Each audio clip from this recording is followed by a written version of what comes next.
Salam SN, salam kompak selalu. Ketemu lagi dengan saya, Agus Harizal Alusyikman atau Agus SN, dan selalu bersama Dedi Suhendra. Assalamualaikum, Dad. Waalaikumsalam, Kak. Kalau sama Dedi, saya ulas berita. Ya. Dan ulas berita malam hari ini seperti biasanya disponsori Bank Sumsel Bubble. Nih kelihatannya tulisannya ya. Oke, salam untuk teman-teman di Bank Sumsel Bubble, salam sukses selalu. Dan podcast kita ulas berita malam hari ini masuk episode ke-297, Kamis 12 Februari 2026. Ya. Dan kita akan bahas tentang terkini dari persidangan OTT KPK di Oku. Iya, Kak. Ini banyak topik pembahasan tadi dia di belakang layarnya ada tentang total fee dalam dalam OTT tersebut ya. Iya, Kak. Kemudian ada juga siapa yang pencetus fee, kemudian bagaimana jalannya persidangan. Ya. Yang akan kita mulai duluan yang mana ini, Dad? Ya, kita akan mulai duluan terkait pencetus fee kali, Kak, ya. Oke, silakan, Dedi.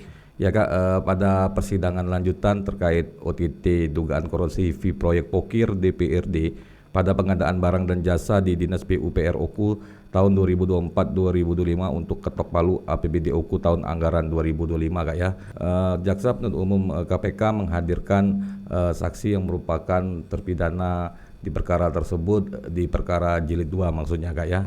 Di mana dalam persidangan di perkara 4 terdakwa jilid 3 ini salah satu saksi mengungkapkan bahwa pencetus fee di perkara ini ya ini terpidana yang merupakan mantan kepala dinas PUPR Oku, Kak. Dan sekarang sudah jadi terpidana ya? Sudah, Kak.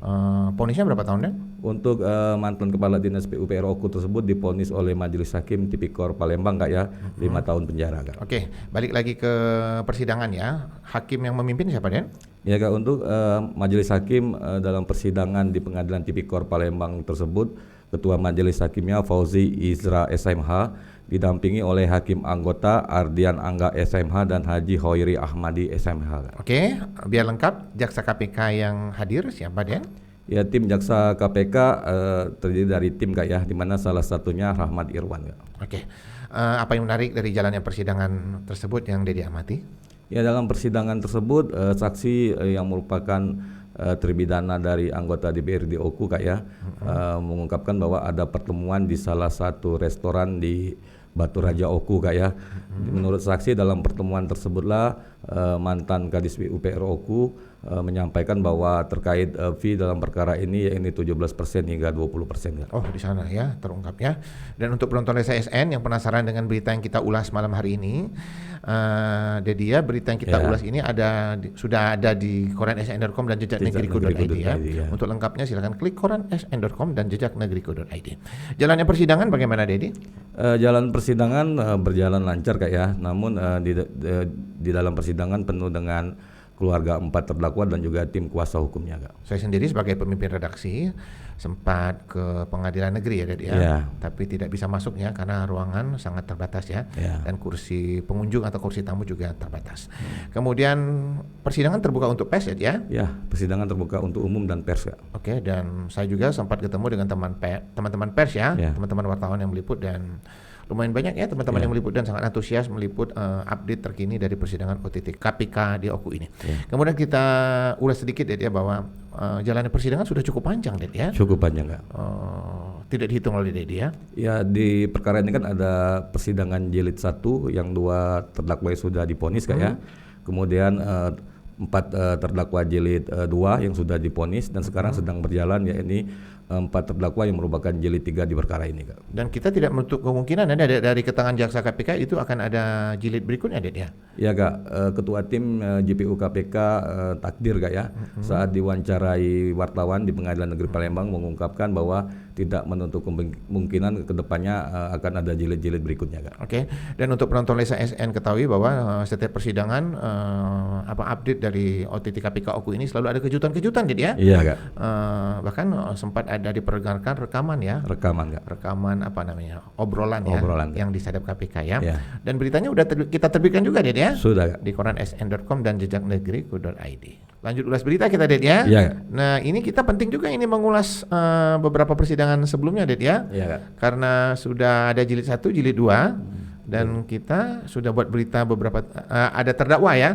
Dalam persidangan ini mungkin Dedi bisa mengulas sedikit mengulas beberapa terdakwa yang sudah diponis. Silakan, Dedi. Ya, Kak, dalam perkara OTTV proyek Oku terkait Pokir tersebut ya, Kak, ya, Untuk terdakwa jilid 1 di mana ada 2 terdakwa yang sudah divonis, yang keduanya merupakan pihak kontraktor, di mana kedua terdakwa yang divonis tersebut yang pertama divonis 2 tahun penjara dan terdakwa yang kedua sudah divonis oleh Majelis Hakim Tipikor Palembang 1 tahun 6 bulan penjara, Kak. Kemudian untuk 4 terdakwa jilid 2 yang juga sudah divonis oleh Majelis Hakim Tipikor Palembang terdiri dari mantan Kepala Dinas PUPR Oku telah divonis 5 tahun penjara, sedangkan 3 terdakwa yang merupakan anggota DPRD Oku masing-masing telah divonis 4 tahun dan 10 bulan penjara. Sedangkan untuk terdakwa jilid 3 ada 4 terdakwa yang kini masih dalam proses persidangan di Pengadilan Tipikor Palembang, Kak. Oke, kita ulas sedikit bahwa perjalanan perkara ini sudah cukup panjang, Ded, ya. Cukup panjang. Mulai dari OTT ya, yang terjadi di Batu Raja ya. Kalau nggak salah tahun lalu ini, Ded, ya. Iya, Kak, tahun lalu. Dan mungkin sudah mendekati hampir 1 tahun ya.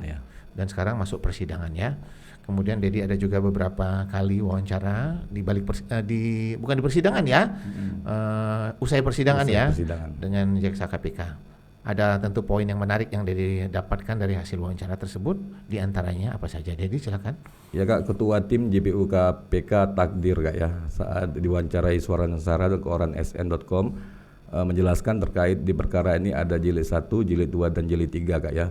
Menurut JPU KPK Takdir bahwa terkait fakta hukum di perkara ini terputus-putus sehingga pihaknya perlu menggali setiap saksi-saksi yang dihadirkan di dalam persidangan, Kak. Sudah banyak sekali saksi yang dihadirkan di persidangan ini. Iya, Kak. Ada jaksa KPK mengungkapkan berapa jumlah saksi yang sudah dihadirkan?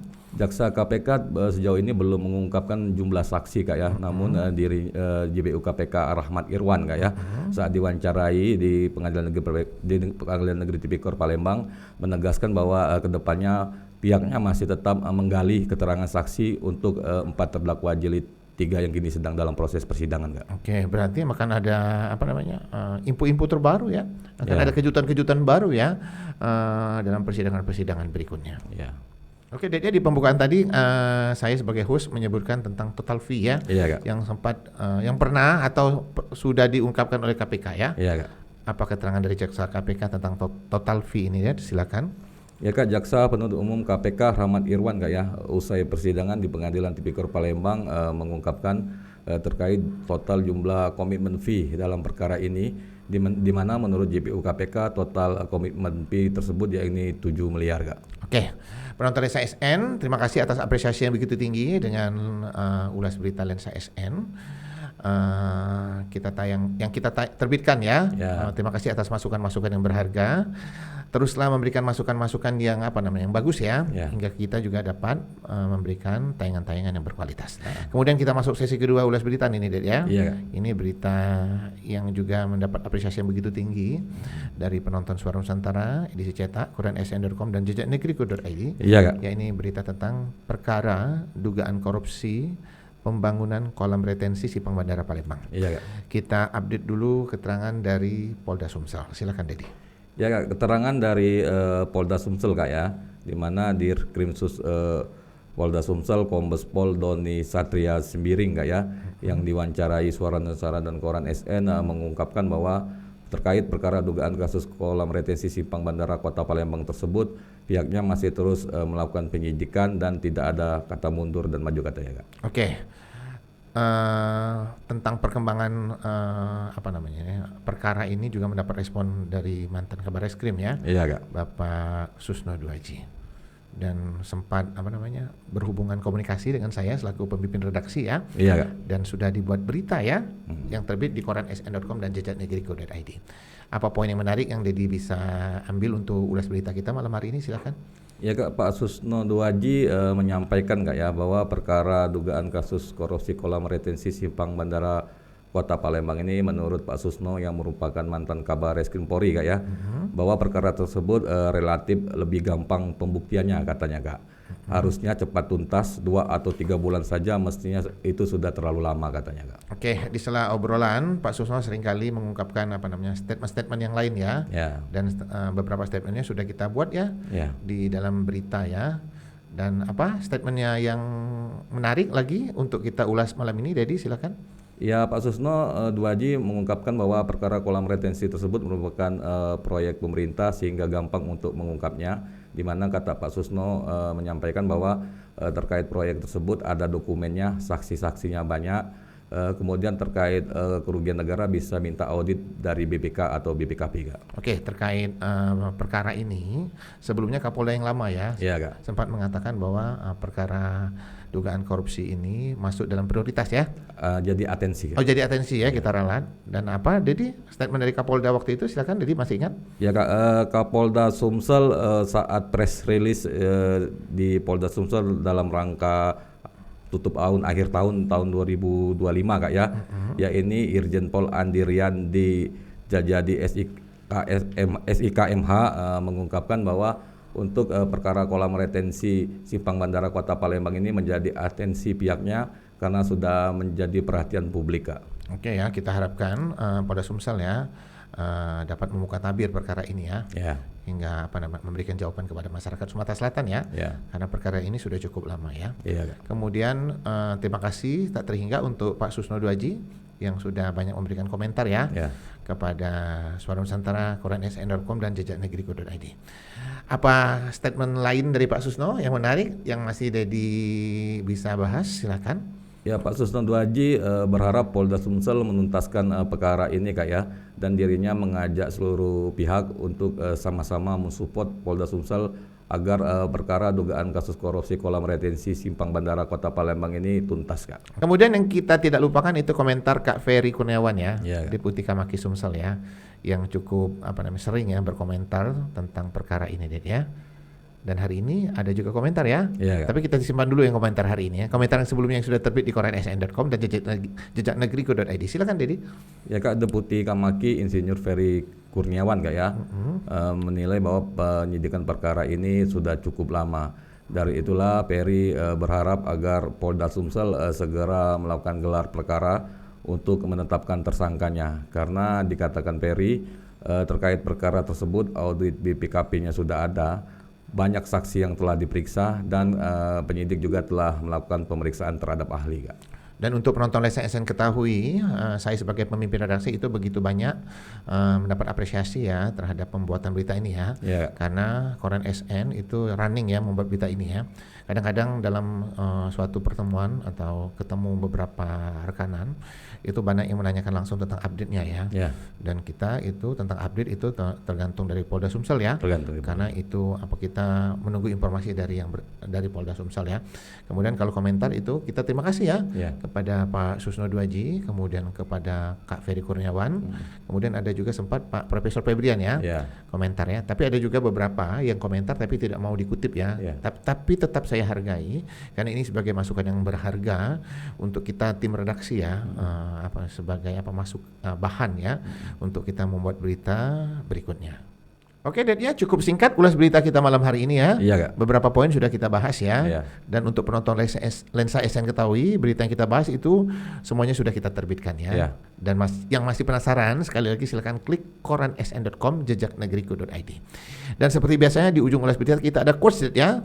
Dan quote kita malam hari ini adalah, ketika kata maaf bisa mendamaikan sesuatu, ada baiknya dilakukan.